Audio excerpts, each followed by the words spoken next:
欢迎来到小鹿故事会，听故事长智慧，品人生。每天分享精彩民间故事。今天的第一个故事：清明节迁坟，挖出来一把菜刀。先生说：“快用红布包好。”细雨如丝，正淅淅沥沥地下着。此时，在北方某个村庄的南面，一群人正拿着铁镐、铁锨，热火朝天地忙碌着。他们顾不上脸上的雨水，每个人神情凝重，面朝黄土，正在不停地挖土。而在他们周围，尽是坟墓。一位头发有些花白的老先生正站在坟墓边上，他神情十分淡然地抽着烟，两只眼睛却死死地盯着那群人脚下的黄土。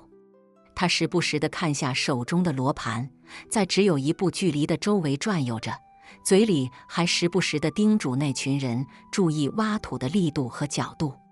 没错，这天正是1年1度的清明节，只不过这群人不是在给祖宗添坟，相反，他们是在挖土，准备迁坟。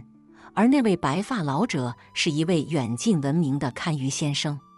当刘鹏三掘起最后一锨土时，那位白发老先生眼疾手快，赶忙大声说道：“别动，看看那个东西是啥。”顺着老先生手指方向，一群人朝着刘鹏三脚下的黄土看去。此时的刘鹏三弯下腰，用铁锨敲开了那堆土块，一把已经生锈的菜刀赫然显现出来。在场的刘家人无不大吃一惊，果真有一把刀，这怎么可能呢？而那位老先生的脸上却似乎显露出了一抹笑意。那么，刘家人为何会这样说？那位白发老先生的脸上为何会出现笑意？那把菜刀到底是咋回事？带着这些疑问，各位看官就跟随笔者的笔墨，一起来看看这则民间小故事吧。刘家村位于河北省唐山市西面，毗邻天津市宁河区。村子南面紧挨着京唐大运河，村子三面都是农地，因为是平原地带，水源又十分充足，这里盛产水稻，也有鱼米之乡的美称。出了村子往东走，不到10里地的地方便是高速路口，交通十分发达，所以这个村子在本地来说，算得上是小康之村。村民们大多干着买卖，或者承包着良田，也有些年轻人自己买了货车，专门以拉货为生。前文提到的刘鹏三就是一位货车车主，而他所挖的那座坟墓就是刘家的祖坟。刘家村顾名思义，本村的村民大多姓刘，不过因为家谱分支不同，往近了说，他们并非都是一个老祖宗的后代。刘鹏三现年50岁，在家里排行老三，在他上面有2个哥哥，下面还有一弟一妹。2个哥哥都是包工头，弟弟承包虾池，因为技术过硬，虾池的生意十分红火。刘家人都不是普通农户，按理说兄弟姐妹们的日子也应该幸福美满，可是事实却并非如此。自打5年前那刘家老汉病故离世后，刘家就开始灾祸不断，给刘家的兄弟姐妹们弄得是鸡犬不宁啊。都有哪些鸡犬不宁的事呢？据刘鹏三说，5年前他的父亲刘老汉得了肝癌，从发现到病逝，只经历了不到5个月的时间。刘家兄弟姐妹家里都很富裕，对他们家来说，钱不是问题。依照主治医师的建议，刘家人个个出钱，先是给刘老汉做了手术，之后又做了肝脏隔离，钱没少花，罪没少遭。可是这并没有挽回刘老汉的生命。刘老汉经历了病痛折磨后，还是驾鹤西去了。刘老汉生前没怎么享过福，又遭受了病痛折磨，老父亲的突然病逝，让刘家兄弟十分伤心和懊悔。于是乎，刘家兄弟坐到了一起，要给父亲办一场风风光光的葬礼。谈过细节过，刘家大儿子刘鹏新开始挨家挨户送信。不夸张地说，刘家村几乎所有住户都随礼了，葬礼举行时，刘家村的村民齐聚刘老汉家，那场面十分热闹，真的是人头攒动，人山人海呀。刘家兄弟大摆3天宴席，之后在乡亲后的簇拥之下，刘老汉的棺椁在凤帐龙车笼盖之下，由身强力壮的乡民们抬到了墓地里，随后挨着刘母的棺椁下了葬。刘老汉风光体面地入土了，村里人对刘家兄弟姐妹也高看了不少，而刘家兄弟的懊悔之心也消减了许多。如今父母都已经入土为安，活着的人要更加努力生活。没有了父亲的羁绊，刘家兄弟便将所有的精力都放在了各自的事业之上。可是灾祸却悄悄地降临在了刘家人头上。据刘鹏新说，在父亲下葬后的第5个月，有一天，他带人去镇子里盖房。东家要求在楼顶上面盖一间阁楼，刘鹏新凭着经验看了看楼顶，觉得那并不是难事，就满口答应下来。等到楼顶盖好之后，刘鹏新就亲自爬到楼顶上面，准备盖阁楼。可是当他踏上楼顶后，他突然觉得眼前一片黑，随即右腿一歪，整个人从楼顶上面摔了下来。刘鹏新的原话是说：“我就觉得眼前一黑，自己就跟着风筝一样，好像飘起来了。之后后腰和右腿传来了一阵疼痛，后来他就记不得了。”刘鹏新从楼上摔下来，好在只是腰部损伤，右腿骨折，其他地方倒是无碍，算是捡回来半条命。过了约有2个多月，刘鹏新才康复。自此之后，刘鹏新再也不敢亲自动手，只是有时候在现场指挥一下。而刘鹏新的这次灾祸，并没有引起刘家兄弟姐妹的重视，他们只是买了些礼品，看望了大哥，觉得这就是一次意外灾祸。而接下来的灾祸就轮到刘鹏三了。据刘鹏三说，在大哥刘鹏新出事后的第2年夏季，有一次，一位老雇主打来电话，让他去滦县装一批货，再运到静海区卸货。刘鹏三可不是第一次拉这样的货，可以说是轻车熟路。第2天早上，刘鹏三与妻子说了几句话后，就开车离开了家，朝着装货的地点出发了。刘鹏三养的是大货车，车长13米，宽2.4米，大多跑远途。可即便经常跑外地，刘鹏三基本上没有出过事，跑短途更是安然无事。可是这次却不同以往，刘鹏三开车从村子里出来，朝着东面高速口的方向驶去。大约走了3里路，离着高速口有一个弯道，弯道下面是个深水沟。因为早已废弃，那个深水沟被用来倾泻污水和生活垃圾，可以说是又脏又臭。刘鹏三开着车，收音机里时不时地传出交通广播电台主持人爽朗的笑声。刘鹏三看了看表，觉得时间还早，就把车速放慢下来。当货车行驶到那个弯道时，刘鹏三下意识地刹车，开始慢慢打方向。可货车却突然没有反应，径直朝着弯道下面的深水沟冲去。刘鹏三这下可就慌了，他赶紧用力踩刹车，好在货车有了反应，车速慢慢地往下降。不过货车的方向还是没有改变，依着当前的车速，货车肯定要冲下弯道，扎进深沟里。你快给我转弯啊！刘鹏三着急了，双手用力拽着方向盘，可方向依旧没有变。随着一声巨响，货车冲下弯道，一头栽进了深水沟里。大货车翻了个4脚朝天，随后刘鹏三艰难地从前挡风玻璃处爬了出来。片刻后，后背和右腿的剧痛让他瞬间冒出了冷汗，躺在地上打起了滚。同村的刘保国下早班，正巧从这里经过。他远远的就看见货车冲出了弯道，随即听到了一声巨响。刘保国本就是个热心人，看见有人出车祸，他赶紧加快油门，朝着事发地开去。到了近处一看，发现刘鹏三正躺在地上打滚儿。鹏三哥，你咋了？刘鹏三如同看见了亲人一样，赶紧大喊道：“保国，你赶紧替我叫救护车，疼死我了！”就这么的，刘鹏三被紧急送到了医院，好在受伤不严重，抢救及时。刘鹏三断了4根肋骨，右腿也骨折了。于是乎，刘家兄弟姐妹买了些礼品，一起来看望刘鹏三。刘鹏三是个心思缜密的人，平时就爱瞎琢磨，遇到事了，他岂能消停？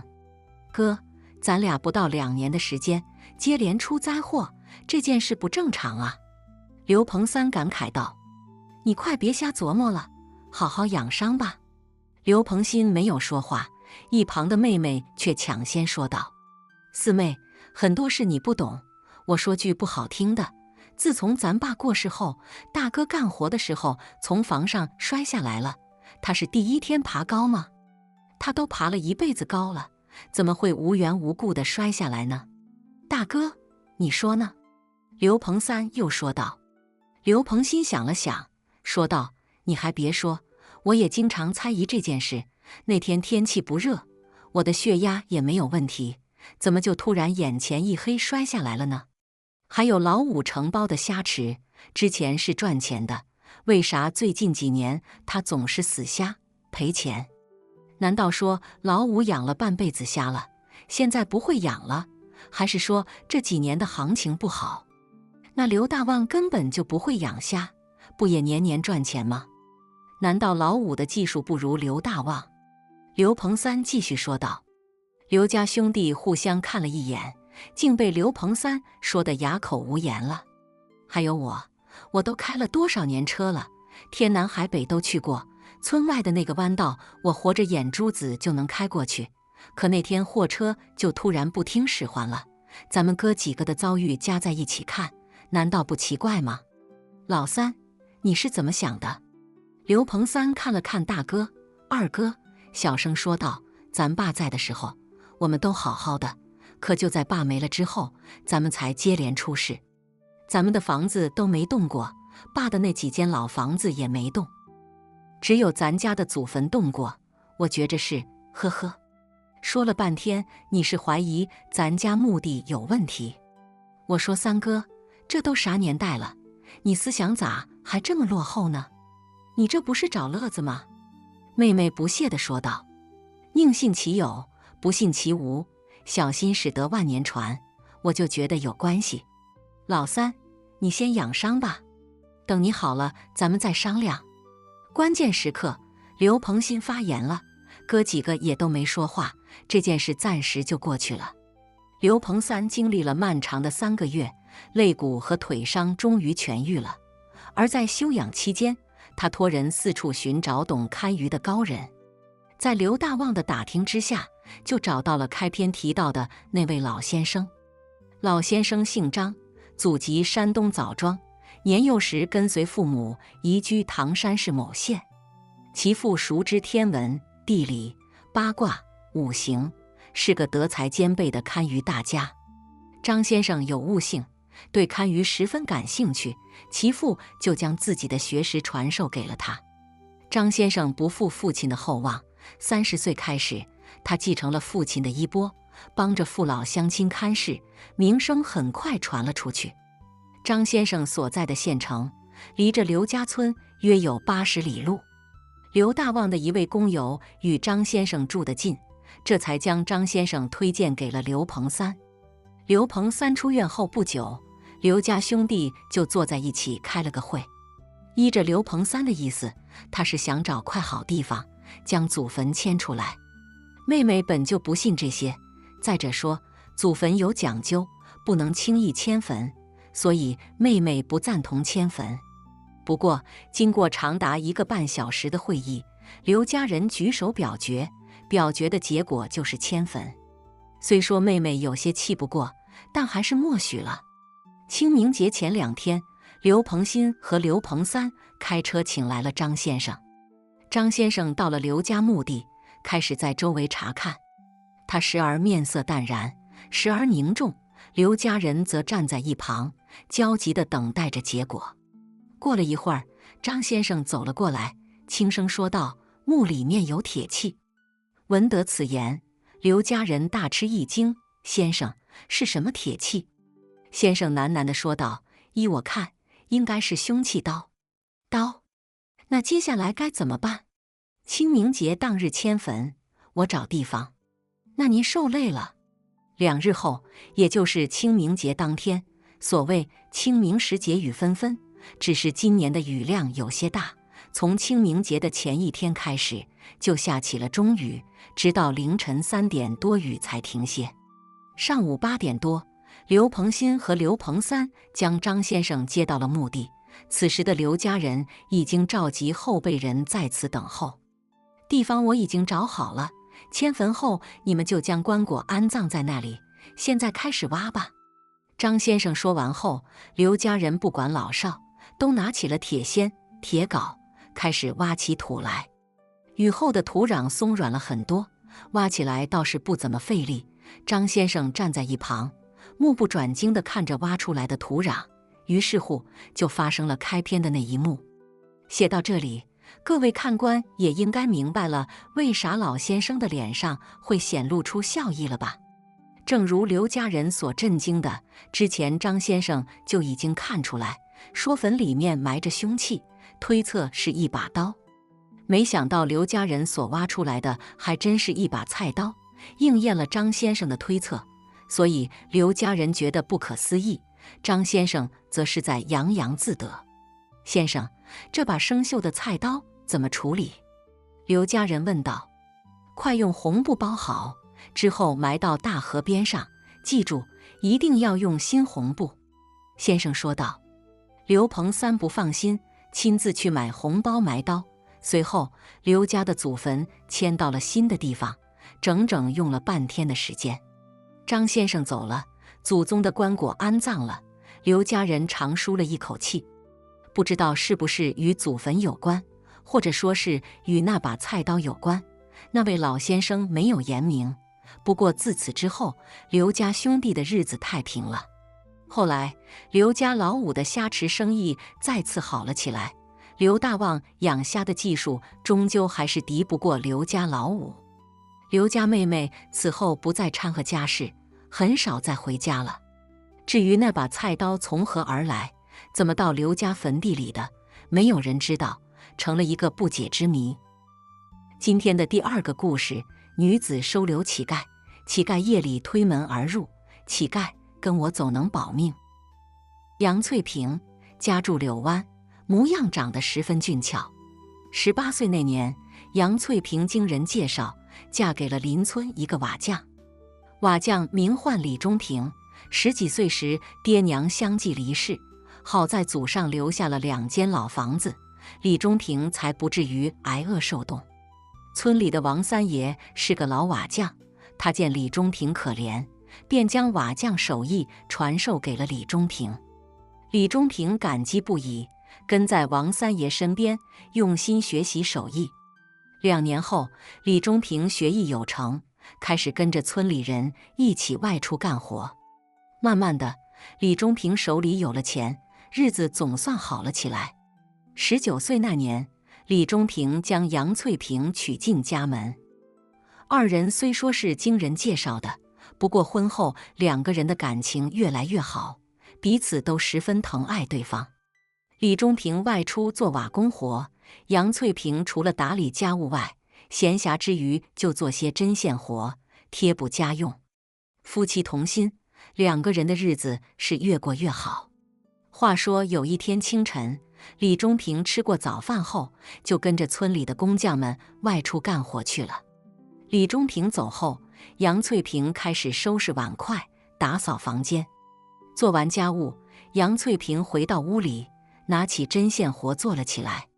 过了没一会儿，突然屋外刮起了大风，吹得院子里叮当作响。杨翠萍放下针线，赶忙跑了出去。此时乌云从北面快速飘了过来，天渐渐地暗了下来。不用说，一场狂风暴雨即将来临。杨翠萍眼见大雨将至，她不敢耽搁，赶忙将柴火晾晒的豆子收进屋里。不多时，豆大的雨点掉落下来，狂风越刮越大，暴雨倾盆而下。杨翠萍透过雨帘望向黑压压的天空，心里却嘀咕起来：夫君到了吗？该不会挨雨淋吧？而此时的李中平已经到了镇子门口，他们几个人正躲在城门楼下避雨，都在感叹这是百年不遇的大暴雨。李中平心里泛起了嘀咕：翠萍没有出门吧？可别被雨淋了呀！小夫妻俩彼此关爱，看得出他们俩的感情是真的好啊。再说杨翠萍返回屋子里，继续做起了针线活。忽然院门被人敲响了，随即苍老的声音传了过来：有人在家吗？谁呀？杨翠萍放下针线，一路小跑来到大门前。有人在家吗？你是谁？杨翠萍没有急着打开门，轻声询问道。老朽是个讨饭的，恰巧路过这里遇到了大雨，想在你家避一避雨。杨翠萍慢慢地打开了门，一位老者正焦急地站在大门外。老者破衣烂衫，手里拄着一把拐杖，头发和衣服早已被雨淋湿。您快进来。杨翠萍心眼好，赶忙打开门，将老乞丐请了进来。快去堂屋歇一歇。多谢女主家。杨翠萍将老乞丐领进堂屋，找来板凳让老乞丐坐下。随后她去了睡房，很快拿着干衣服走了回来。老人家，这是我夫君的衣服，你快些换上，免得着凉。老乞丐一听，先是一愣，随后赶忙说道：使不得，老朽是个乞丐，哪能穿你丈夫的衣服？多谢女主家的好意。杨翠萍笑了笑说道：老人家，你不必多虑，这件衣服是丈夫替下来的，你快些穿上吧。既然这样，那就多谢你了。说着，老乞丐拿着衣服去了偏房。过了一会儿，老乞丐返了回来。杨翠萍上下打量了老乞丐一番，却发现老乞丐双眸格外黑亮，眉宇之间似乎透露着一股仙气。女主家，有没有吃的？有，我去给你拿。说着，杨翠萍去了柴房，将早饭端了过来。您先吃着，不够我再去拿。足矣足矣，您慢慢吃，我去干点活。说着，杨翠萍去了睡房，继续做起了针线活。这场雨果真是百年不遇的大雨，一直到了晚上，大雨还是没有停。几位师傅，外面的雨太大，不如你们今晚就住在我家。明日正好是上梁吉日，今晚我提前宴请几位师傅。房主说道。外面的雨还在下着，镇子离着村子也不近，天黑路滑的，回家确实不方便。李中平看了看外面的大雨，没有说话。一同前来的几位工匠都没有意见，笑着同意了。李中平点了点头，也答应下来。很快，晚宴开始，房主频频敬酒，几位工匠喝得都很尽兴。此时的杨翠萍已经做好了晚饭，大雨没有停，她知道丈夫今晚十有八九是不回来了，于是简单做了些饭菜，邀请老乞丐一同吃饭。女主家，真是给你添麻烦了。您别客气，正巧我丈夫今晚不回来住，您就住在我家，这样我睡得也踏实些。哎呦，使不得呀，等雨小了我就走。偏房一直空着，您住那屋就行。这雨下了一天，到现在都不见小，依我看，今晚是不会停了。您就安心在我家住下，等明天雨停了，您再走也不迟呀。老乞丐看了看外面的天，没有再说什么。二更末，杨翠萍见丈夫依旧没有回来，她便关了院门，朝着老乞丐说道：老人家，偏房我已经收拾干净，您今晚就去那屋睡吧。女主家，真是麻烦你了。您别客气。说完，杨翠萍走进了睡房。老乞丐再次看了看外面的雨，不禁摇了摇头，嘀咕道：“真是百年不遇的大雨啊！”言罢，老乞丐拄着拐杖走进偏房之中。夜很静谧，除了雨声，再无其他。子夜时分，睡梦中的老乞丐突然惊醒过来，他双眼瞪着房顶，仔细听着，右手的手指在不停地掐算。忽然，他直起身子，说道：“大事不妙，要赶紧离开这间房子。”说着，老乞丐下了床，急忙走到杨翠萍的睡房门前。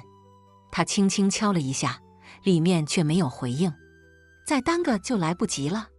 老乞丐不敢迟疑，打开杨翠萍的房门，推门而入，快步走到床边，大声说道：“女主家，快起来！”睡梦中的杨翠萍似乎听见有人在喊她，她慢慢睁开睡眼，却发现老乞丐正站在床边上。“你怎么进来了？你要干啥？”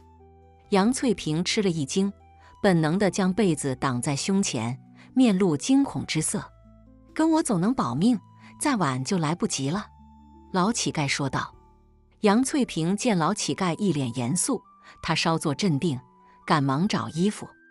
老乞丐见状，赶忙走了出去。很快，杨翠萍跑了出来：“快跟我走，离开这里！”杨翠萍还在迟疑，却被老乞丐拉住衣袖，拽到院子里。此时的雨小了很多，但依旧没有停歇。“老人家，你要带我去哪里？离开你家？”“啊！”老乞丐头也不回，拽着杨翠萍快步走出了院子。他们刚出院子，随即身后传来轰隆一声响。杨翠萍赶忙扭头去看，却发现自家的2间房子已经倒塌，瞬间成了一片废墟。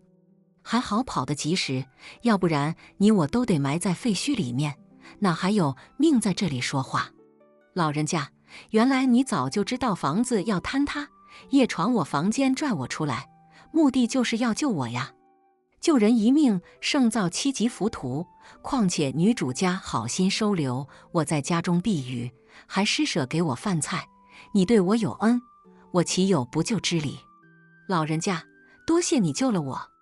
杨翠萍说着就要给老乞丐下跪致谢。老乞丐眼疾手快，一把将他扶了起来。“雨小了，老朽就不打扰你了，今日多谢女主家。”说完，老乞丐辞别杨翠萍，朝着村子外面走去。杨翠萍死里逃生，看着眼前的废墟，内心久久不能平静。外面下着毛毛细雨，杨翠萍赶忙跑去王三爷家，在那里留宿了一晚。第二天，李中平回来后得知自家的2间房子都坍塌了，他赶忙询问杨翠萍的安危。得知杨翠萍已经及时逃出来，正住在王三爷家里，他这才放心下来。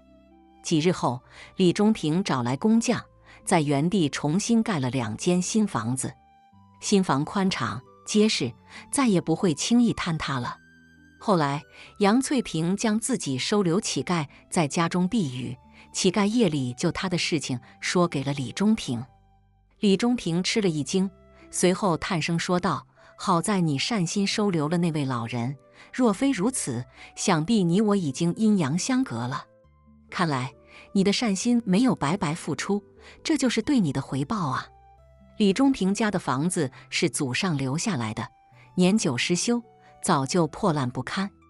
加上这场暴雨一连下了一整天，地基挖陷，墙壁脱落，这才导致了坍塌。那位老乞丐应该不是平常人，他略懂其术，提前预知到房屋会坍塌，及时将杨翠萍拽出房间，杨翠萍这才躲过一劫。自此之后，杨翠萍出门时格外留意那个老乞丐。不过，她再也没有见到过那个老乞丐。或许这就是杨翠萍与老乞丐的一次善缘吧。写在后面，突遇百年不遇的大暴雨，路过此地的老乞丐请求杨翠萍能收留他，在家里避雨。杨翠萍心善，将老乞丐请进屋子，施舍饭菜给他，还收留他在家里过夜，足以看出杨翠萍是一个心善、乐于助人的女子。老乞丐夜里预知房屋会坍塌，推开房门，将杨翠萍及时拽出房间，足以看出老乞丐是个知恩图报的人。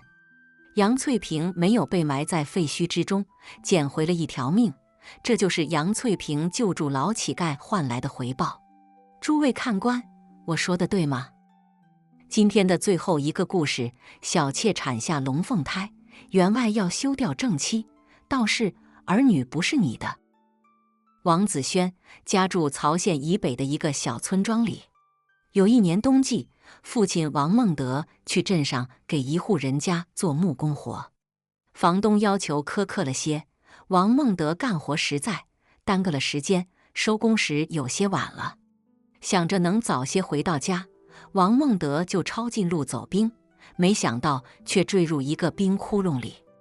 王孟德在冰层下面顺着河流飘走了。几天后，2个叫冰的农户发现了冰层下的王孟德，于是报了官。县令几番查案，排除他杀。王孟德生前是个木匠，凭着手艺养家糊口，1年下来能攒下不少银子。不过妻子张氏身体不好，经常患病，王家的积蓄大多用来给张氏看病买药。后来张氏病情加重，看病吃药的次数多了，家里的积蓄已经捉襟见肘，日子过得愈发的紧巴。父亲受苦受累，王子轩看在眼里，家务活都由他打理，照顾患病的母亲，在闲暇之时还接一些刺绣的活计，赚些银子贴补家用。可父亲王孟德的突然离世，算是雪上加霜。家里唯一的顶梁柱倒了，这让母女俩怎么活？屋漏偏逢连夜雨，人若是倒霉，喝水都要塞牙缝。王孟德离世后不久，张氏大病一场，或许是常年的顽疾不得根治，亦或是她过度思念丈夫，这一病张氏再也没有起来。半个月后，张氏撒手人寰，只留下可怜巴巴的王子轩独活人世。那年王子轩刚刚14岁，爹娘的相继离世让他悲痛欲绝。伤心过后，王子轩开始为温饱而发愁。好在邻里乡亲经常救济他，王子轩才没有挨饿受冻。后来父母留下来的那间老房子却意外着了火，化为一片废墟，苦命的王子轩彻底没有了家。村里的李二娘见他实在可怜，就和他商量，想要将他送到镇上的张员外家里做一名婢女。不到万不得已的份上，谁情愿去给大户人家当婢女？他是实在无路可走了呀。王子轩无爹无娘，总不能靠街坊四邻的救济度日。去张员外家里做婢女，起码比挨饿受冻要强。王子轩点头应了。好在李二娘与张员外有些亲戚关系，将王子轩的身世说给了张员外。张员外心生怜悯，没多想就答应下来。2天后，王子轩带着爹娘的遗物，跪别父老乡亲，随着李二娘去了镇上张员外家里。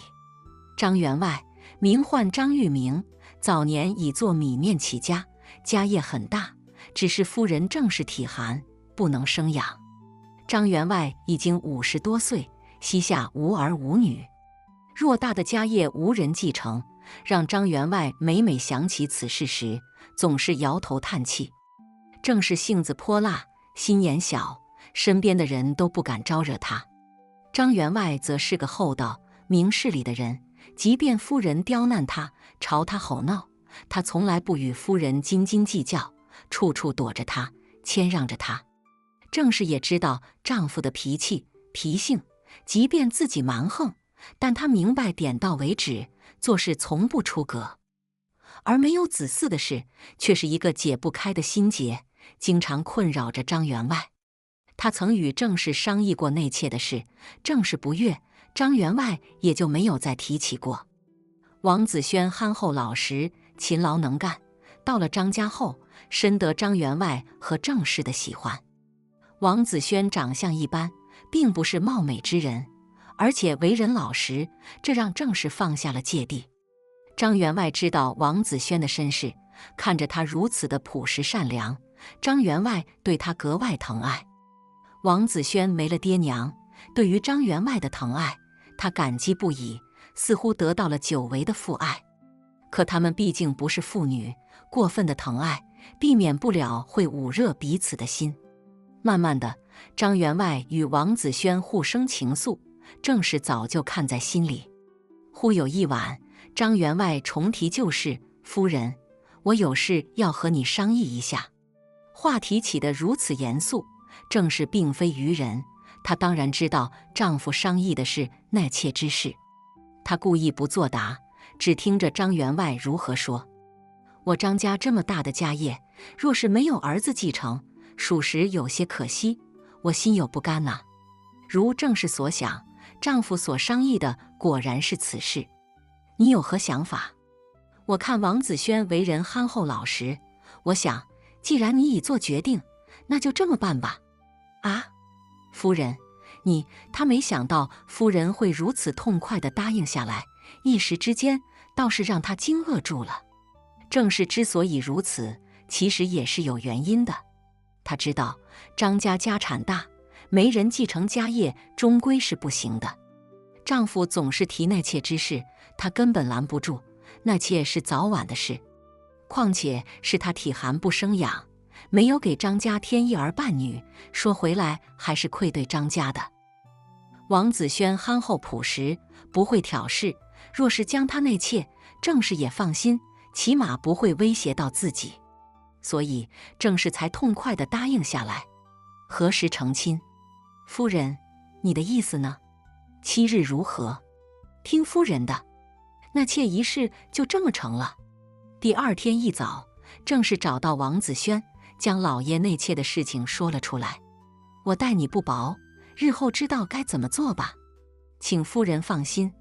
那就好，稍后我派人去给你置办些嫁妆。多谢夫人。到了第7日，张员外将王子轩抱进婚房。从此之后，王子轩不再是婢女。她觉得自己总算熬出头了，可事实证明，她想错了。王子轩虽说没有倾城的美貌，但毕竟年轻贤惠。自打成婚之后，张员外3天2头地睡在王子轩那屋，如此着实冷落了正氏。慢慢的，正氏起了醋意，此后他对待王子轩的态度发生了改变。王子轩心里明白，就劝说张员外要雨露均沾。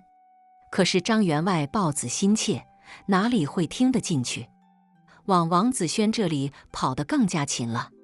正是一看自己的话不奏效，他十分嗔怒王子轩，几次责骂王子轩，可张员外依旧跑得勤，这让正氏气愤不已，将所有的怒火都发在王子轩身上。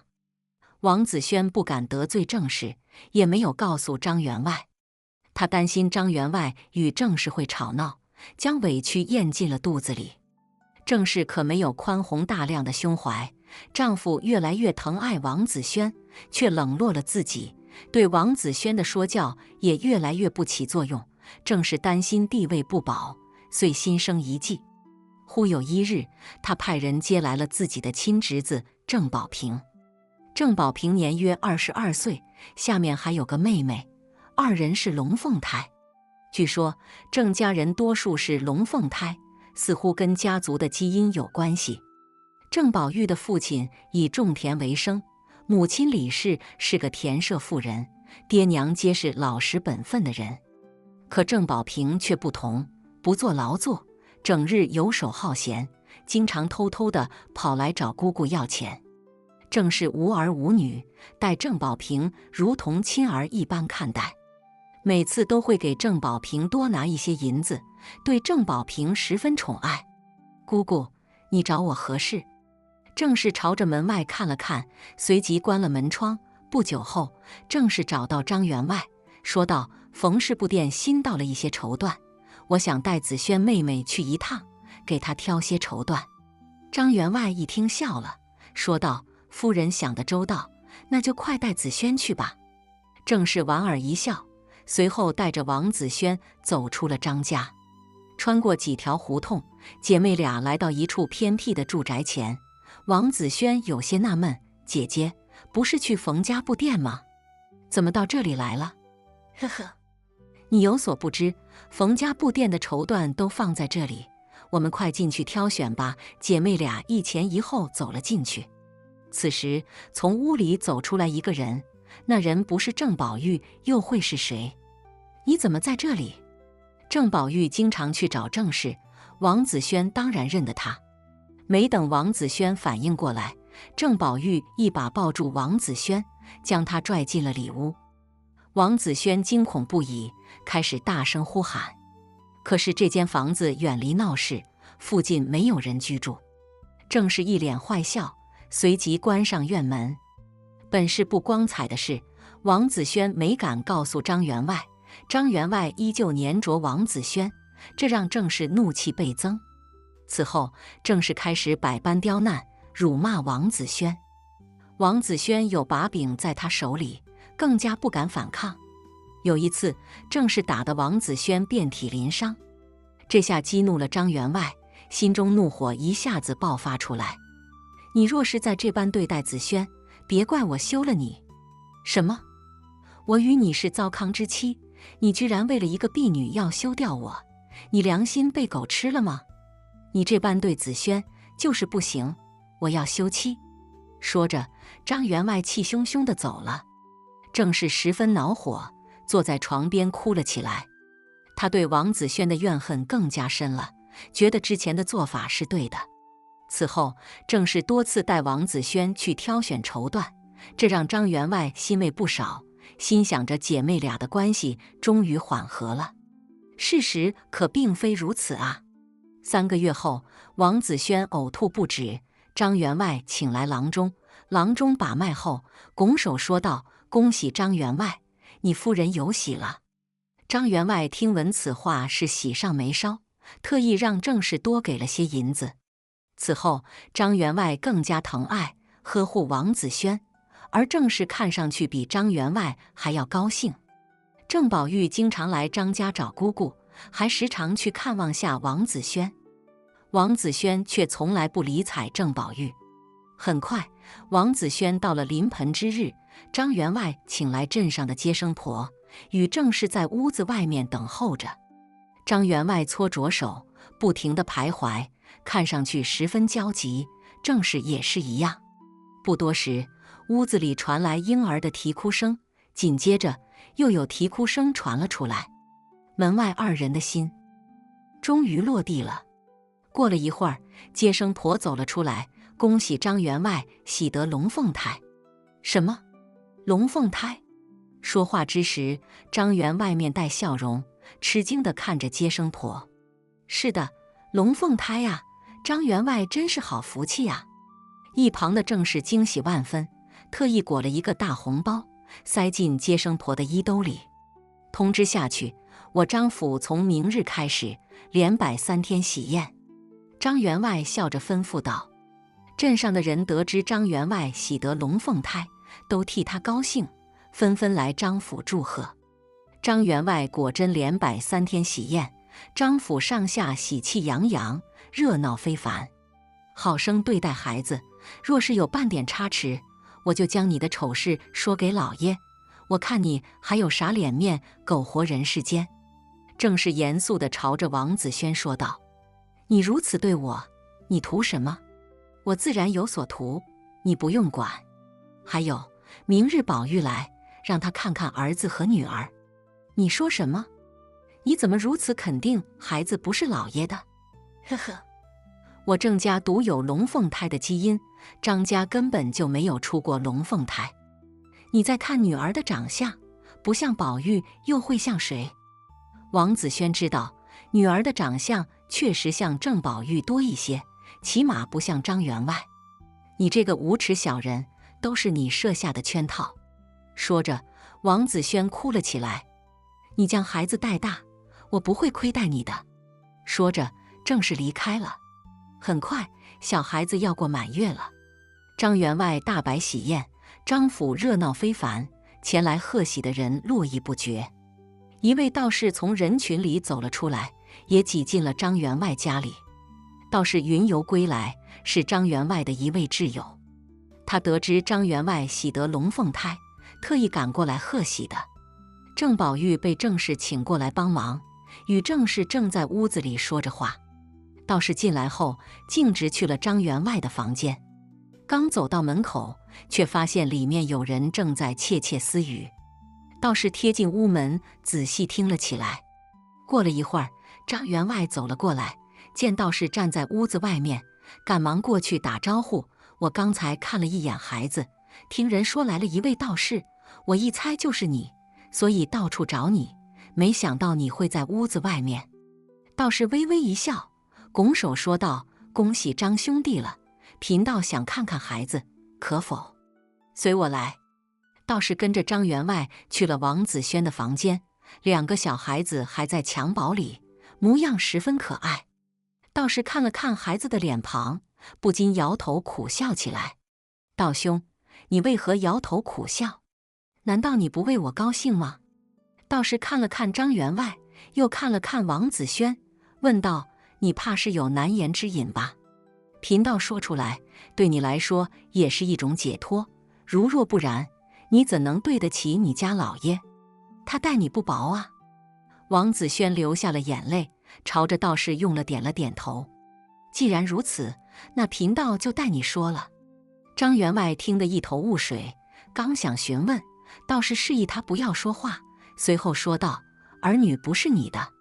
道兄，东西可以乱吃，话可不能乱讲，如此的玩笑开不得呀。你根本没有儿女，这对龙凤胎的父亲另有其人。”“什么？子轩，这到底是怎么回事？”所谓出家人不打诳语，道士也是如此。张员外一听这话，如同天塌下来一般，压得自己险些喘不上气来。于是王子轩将事情的真相说给了张员外。“这个恶毒的妇人，我不休她还能休谁？张兄弟，你夫人正和孩子的生父在房间里议事，现在去的话，应该还来得及。”“哎！”张员外拂袖而去。咣当一声，张员外踢开了门。此时郑宝玉与郑氏正在屋子里，他们见到张员外来了，显得十分慌张。张员外开门见山，问道：“郑宝玉，你这个败类，快说，这到底是谁的主意？”郑宝玉的爹娘都是老实人，虽说他整日好闲，但骨子里却是胆小之人。他见事情败露，便说出了事情的来龙去脉。一旁的郑氏欲言又止，最终没敢阻拦。郑宝玉跪倒在地，磕头认错。张员外气得浑身直哆嗦。“子轩善良朴实，你害他图什么呀？”郑氏满含泪水，遂哭泣着将心中所想全盘托出。原来王子轩没被内妾之前，张员外一门心思都在郑氏身上。郑氏的地位没有受到威胁，便没有太重的心思。可张员外内妾后，对待王子轩百般疼爱，经常冷落郑氏。郑氏曾多次警告王子轩，可问题不在王子轩身上。再加上张员外说要休掉郑氏，郑氏哪能不上心呢？如今赶走王子轩是不能的事，那么他只能另辟蹊径。思来想去，郑氏想起了侄子郑宝玉。若是让王子轩怀上郑宝玉的孩子，那么王子轩就有把柄在他手里，他一辈子不敢造次。还有一点，郑氏视郑宝玉如同亲儿，郑宝玉对郑氏也唯命是从。等到张员外去世，张家的家产便顺理成章都是郑家的了。到时候再把王子轩赶走，郑氏便可一手遮天，为所欲为了。而郑氏为了防范万一，还在张员外的一日三餐里放了段子草药，就算把张员外累死，王子轩也怀不上他的孩子。这也是郑氏坚定地认为龙凤胎非郑宝玉所属的原因。真是造孽呀！道士摇头叹息。张员外气得浑身哆嗦，劈头盖脸将郑氏大骂一通。“张兄弟，接下来你怎么做？要去报官吗？”道士说道。一听说要报官，郑宝玉吓得跪倒在地，不停求饶。郑氏瘫坐在地，失声痛哭起来。王子轩看着襁褓中的儿女，不住地流泪。道士则看着张员外，没有说话。思忖片刻，张员外长叹一声：“罢了，这一切源于我，是我的错呀。”张员外没有去报官，宾客们还在吃酒，张员外并没有声张。待到宴席散了，张员外赶走郑宝玉，此生不许他再登张家大门。正是毒辣，张员外没有打骂他，没有送他去衙门，保全了他的颜面，源于多年的夫妻感情。不过毒舌在旁，张员外以后岂能安睡？他思索再三，后将郑氏休掉，轰出张家大门。王子轩出身本就凄苦，嫁给张员外后，才享了几天清福，没想到又被郑氏设计陷害。可以说，王子轩是最无辜的可怜人。张员外没有责怪他，觉得愧对于他，并没有将他赶走。郑氏被休掉后，张员外视王子轩为正妻，此后再也没有内妾。王子轩心存感激，可他毕竟怀过他人的孩子，愧对张员外。此后他满心对待张员外，帮着张员外打理家中琐事。王子轩憨厚善良，以德服人，张府里的人对他十分尊敬。张员外见此，心里十分欣慰。2年后，道士云游归来，送张员外一瓶丹药。1年半载后，王子轩产下一个儿子，张员外喜极而泣，多年的心愿终于了结。正是过惯了妇人的生活，被赶出张家的第2年，正是染上疮疾，卧房半载后撒手人寰。郑宝玉带着1双儿女，实属不易。后来他娶了乡下的一个聋哑女子，靠着爹娘的微薄收入，勉强能够度日。王子轩毕竟是1双儿女的亲娘，他与张员外商议，张员外是个慈悲心肠的人，同意王子轩每隔一段时间可以去看看孩子，顺便留下一些银子。郑宝玉愧对王子轩，他不敢直面王子轩。等到2个孩子大了些，王子轩再也没有去过郑家。这一切源于郑氏的多疑与贪心。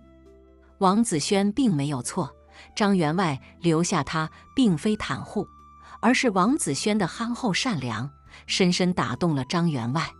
对比之下，张员外做了休妻的决定，他没有报官，也算是顾及与郑氏多年的感情，说来也是个至善的人。再看郑氏的结局，其实是他咎由自取，世人莫要学他呀。好了，今天的故事就听到这了。如果您想发表自己的看法，可以在视频下方随意留言。如果您喜欢我的视频，记得订阅加分享。小鹿祝您好运连连，我们下个视频再见。